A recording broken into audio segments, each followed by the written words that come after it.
नमस्कार, मैं doctor Sharda दुर्वांपुर Ayurveda and fertility centre में आप सभी का स्वागत है।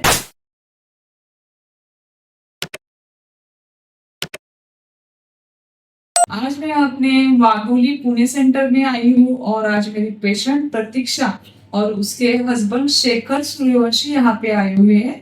प्रतीक्षा की इस शादी को लगभग 4 साल हुए थे, लेकिन कंसीव नहीं हो पा रहा था। प्रतीक्षा का लैप्रोस्कोपी हिस्टेरोस्कोपी भी हुआ है, क्योंकि उसका अंडा नहीं बनता था, बड़े बड़े सिस्ट बनते थे। उसकी वजह से उसके पेट में बहुत दर्द होता था और सिस्ट की वजह से फॉलिकल बनता नहीं था और रप्चर भी नहीं होता था, तो उसकी वजह से उसका पीरियड भी नहीं आता था और पेट में इतना दर्द रहता था कि उसको डॉक्टर के पास ही जाना पड़ता था। प्रतीक्षा शेखर सूर्यवंशी। और सर आपका?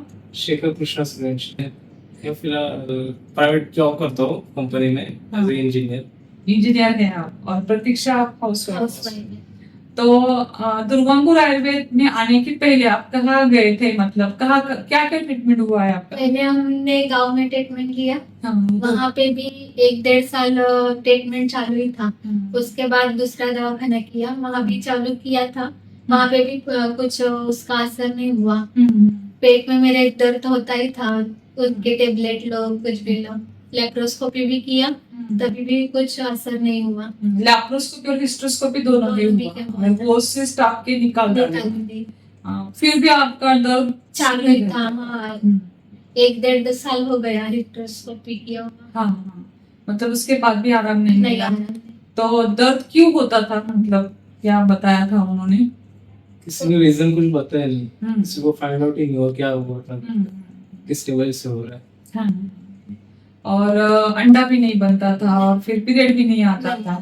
तो प्रतीक्षा को क्रॉनिक पीसीओडी था। क्रॉनिक पीसीओडी की वजह से उसका अनओवुलेटेड साइकिल हुआ था, अंडा बन ही नहीं पा रहा था, बन भी गया तो उसका बहुत बड़ा सिस्ट होता था, रप्चर न होने की वजह से उसको पीरियड भी नहीं आता था। तो ये जो दुष्ट चक्र रहता है बार बार होता है पेशेंट का। आपने कितनी भी बार लैप्रोस्कोपी किया तो लैप्रोस्कोपी से थोड़ी देर के लिए आराम मिलता है, लेकिन फिर से वो चालू हो जाता है। तो इसका रूट कॉज ये आयुर्वेद में रहता है, वात विकृति रहती है, अपान वायु की विकृति की वजह से ये दर्द होता है, अंडा बनता नहीं, अंडा रप्चर नहीं होता है। तो प्रतीक्षा, आपको दुर्गापुर आयुर्वेद के बारे में कैसे पता चला? हमने यहाँ पे चरौली में एक दवाखाने में गए थे, वहाँ पे मैडम ने बताया कि डायरेक्ट आप यहाँ पे ट्रीटमेंट लेने से अच्छा दुर्गापुर में लीजिए, आपको 100% रिजल्ट मिलेगा। ओके, तो आप इधर आ गए। तो इधर आने के बाद आपको कैसा लगा? बहुत अच्छा लगा। मेरे पेट में का दर्द रह गया। हाँ, दवा गोली में ही वो दर्द आपका कंप्लीट हो गया। हाँ। मतलब उसका वात विकृति का जो समस्या थी वो उसका हमने क्लियर किया, और वो क्लियर करने के बाद लगभग 2 ही महीने में वो कंसीव हो गई। तो शेखर, आप लोगों को क्या बताना चाहते हैं? कि सबको आयुर्वेद की तरफ जाना चाहिए, क्योंकि केमिकल के जो टैबलेट है उससे हमें नुकसान भी होता है, इससे हमें कुछ ना कुछ फायदा तो होता ही है। अगर रेगुलर जो हो रहा है उस वो फायदा नहीं तो अलग कुछ ना कुछ फायदा शरीर में हो गई, लेकिन केमिकल की इससे हमारी तकलीफें बहुत बढ़ जाती है, वो प्रॉपर सोल्यूशन नहीं मिलता है।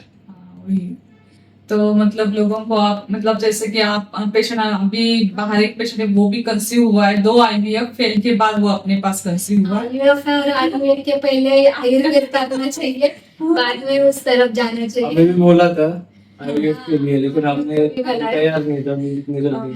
आपने बहुत अच्छा किया लाइफ में, मतलब आईवीएफ के पहले आप मेरे पास आ गए, मतलब सजेशन तो मिला लेकिन चलो उसके पहले आ गए। बहुत पेशेंट आईवीएफ होने के बाद आते हैं, ठीक है, वो भी सही है, उसमें भी हमें मातृत्व मिलता है, बच्चा मिलता है, लेकिन उसके पहले अगर आपने आईवीएफ किया ना तो लगभग आप यहीं पे कंसीव हो जाते। जैसे आप हो गए, आपको भी आईवीएफ करने के लिए बोला लेकिन आप नेचुरली कंसीव हो गए, और शायद नहीं हुआ कंसीव तो आपको आईवीएफ सक्सेस रेट आपका बढ़ता है, और कुछ साइड इफेक्ट भी नहीं है अपने ट्रीटमेंट का।